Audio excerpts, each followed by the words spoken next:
slower than a sloth, more off the wall than Humpty Dumpty, able to burn food until it's unrecognizable.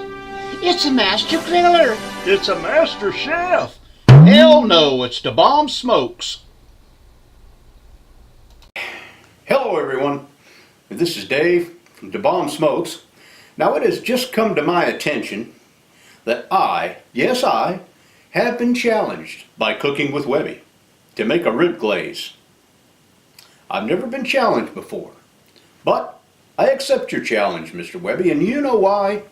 Because I am wearing my challenge hat.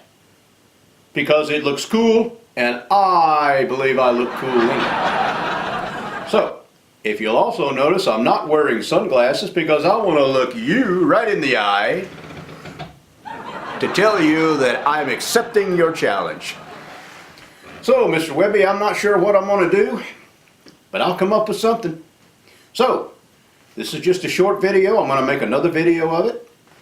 So y'all stay tuned and look out for that next video. Cheers, y'all.